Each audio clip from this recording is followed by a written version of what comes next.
Okay.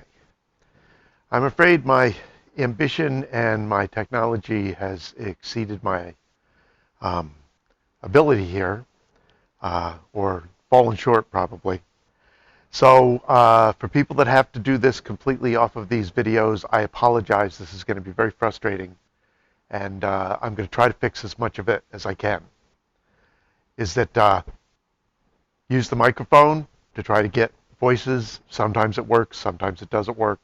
There's a long stretch between, I think, 2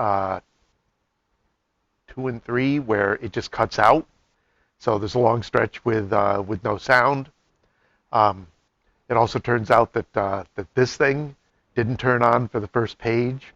So I'm going to walk you through the first page. For the epidemiology lab, I think the important stuff is all findable and followable, and I will try to walk you through the bits and pieces that are not. Now, right now, I've only gone through the video fairly quickly, so I know where the dead spots are, but I don't know where the unlistenable spots are in between. I have checked to see that the stuff that I'm doing on the overhead, where I'm showing you what you need to do, that came through pretty clearly. So that much is good. My advice is, even though the videos are up on Blackboard and you may be watching them on Blackboard, they're also on YouTube. The link should be in the Blackboard file. And the thing about the YouTube videos is that you can jump ahead much more. You can jump ahead and see what's happening. Look for stuff to show up on the overhead. Is that although it was a participation lab, I know not everybody would be comfortable being on screen on YouTube. I figured they'd be okay with their voices. So you don't actually see the discussion. You should hear, hopefully, a lot of it, but you won't necessarily see the discussion. So there's a lot of this where the screen is essentially frozen and it's just sound. Let me walk you through the first page. So hopefully you've got your lab, and unfortunately you don't get a chance to hear the discussion for the first page, but let me walk you through it. We are role-playing epidemiologists, people who work for the health department who try to figure out what's going on when a bunch of people get sick. And our phone rings one morning, and it's a guy we don't know from a place we're not familiar with, tells us he's a doctor from some town out in the Finger Lakes. This whole case is based on something that really happened in Vermont, like back in the 1960s. So the data is real data, but we've kind of fiddled with it to make it apply to New York and apply more or less to modern times. And he says, saw a bunch of these boarding school students. They all seem to have the same problem, is that they've got nausea, diarrhea, fever, a lot of stomach issues, nasty. And the first question is, as epidemiologists, we track things that are unusual outbreaks of disease, other things that are unusual. And so we need to know whether that's what we're dealing with. And the first question is, so what information do we need?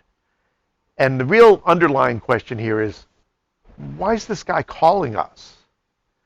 He's not expecting us to diagnose his case. That's his job. And the reason he's calling us is we are the state health department. And he's hoping, because as you'll find out at the end of the lab, there's a whole bunch of different things this could be. He's hoping this is something we're already tracking, that we're going to be able to say, where are you again? You're east of Rochester? Oh yeah, we've been tracking something coming from the west. It hit Rochester like a week and a half ago. It's probably, this is what's showing up in your town. And we can tell you what it is. We can tell you how to deal with it. We can tell you how good or bad or dangerous or what all that stuff is. And he's hoping we'll do that for him, which would be great if we were tracking something that looked like this. But we are not. So he's not going to get that from us, which is good, because if we knew what it was already, the lab would be over. But what it is it's a new outbreak of something.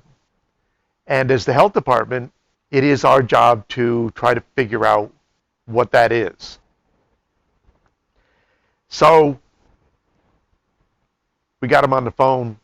we're going to look into this. We say, okay, all of your records, electronic records, we're the health department, we're under the HIPAA umbrella, we can see all this stuff.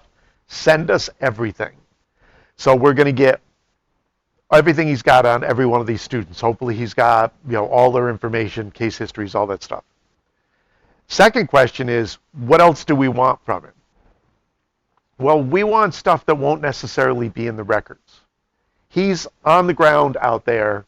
He's talked to these people. He may know something that's a really big clue that won't be necessarily in the records. He already gave us one clue.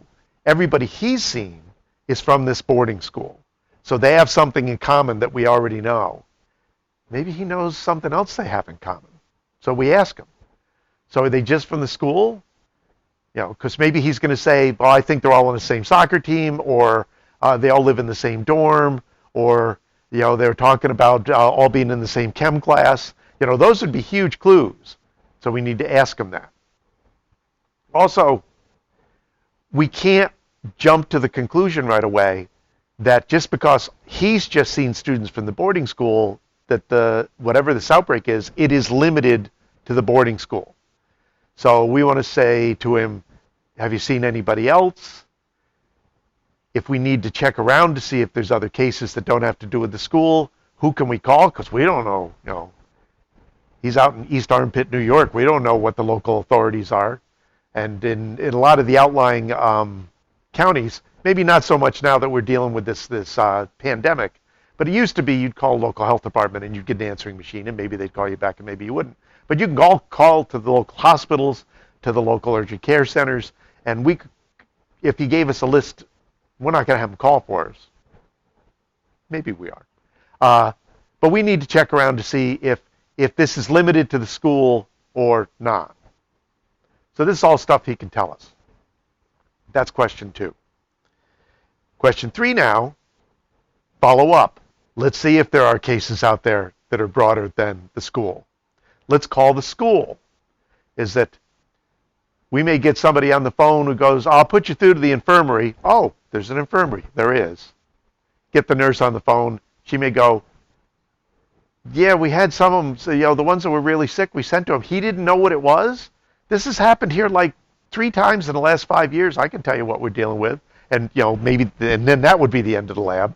But we need to inform the school that we're looking into it. We need to call around to see if it is confined to the school. They still need to know. And that's pretty much it, right? We don't know enough yet to call anybody else. Is that we're not calling the students because we don't really know what to ask them. We're certainly not calling their parents who are God knows where. You don't want them on the phone to the state health department because they're going to ask us 500 questions we have no answers for. So it's way too early to call that. We will eventually talk to the students, but not yet. So that's who we're contacting. And in the meantime, last question on page 1. The doctor needs to keep doing his job and keep us in the loop. So if he gets more people in, we need to know that. If we never did ask him what he did with these people. That we should have asked him while we had him on the phone. See, this is the thing with this lab, is that every question has a whole slew of answers that sometimes you get and sometimes you don't. And sometimes later on you go, oh, I should have done that earlier. We don't know whether we patted them on the head and sent them home or whether they're in intensive care. We probably should have asked that back when we first got a hold of us. If they were in intensive care, I'm sure he would have told us. But the other thing, we don't really know what he did for him because he doesn't know what he's dealing with. So we don't know how he treated him. We probably should have asked that. But if they get better, we should know that. If they get worse, we should know that. So his job is to track his patients and to inform us as to whether there are more patients that he's seen. Okay, so that's the first page. The part 2 is the next page. And I have to listen to it a little bit more closely, but I think you can follow it. And if not, I will put a video up. What I'm going to try to do is, if I need to, I'm going to put up video A's, like a 2A to fill in the blanks that don't quite come through on video too. And you know, 3A, well, 2A will fill in the blanks at the end of 2 where the microphone goes out as well. And 3A will fill in the blanks at the beginning of 3. That's that sort of thing. But just to walk you through, the really important stuff that I want to look at for the lab, the epidemic curve, which is going to be introduced on the next page. A lot of the numbers, which will walk you through most of the numbers. The big table, well, nope, the incubation periods, both the range that we'll work out with the group and the average that you work out on your own. And then the big table at the end and figuring out what the disease is. Those are the big parts of this lab that you got to get through. And as I said, I'm putting this up so that you can listen to it, but I'm listening to it too. And if there's parts that you need filled in, come back and look. As I said, it's on YouTube under Epidemiology Lab under Prof. McDarby on my YouTube channel. And of course, the videos are on Blackboard. But going through the Blackboard videos is a little less, you can't skip and know what you're going to get, right? You know, let's jump up. Well, in YouTube, if you click forward, you'll see a little screen that tells you, oh, okay, this is up on the screen. I bet that's what he's talking about, that sort of thing. Okay, I hope that was useful.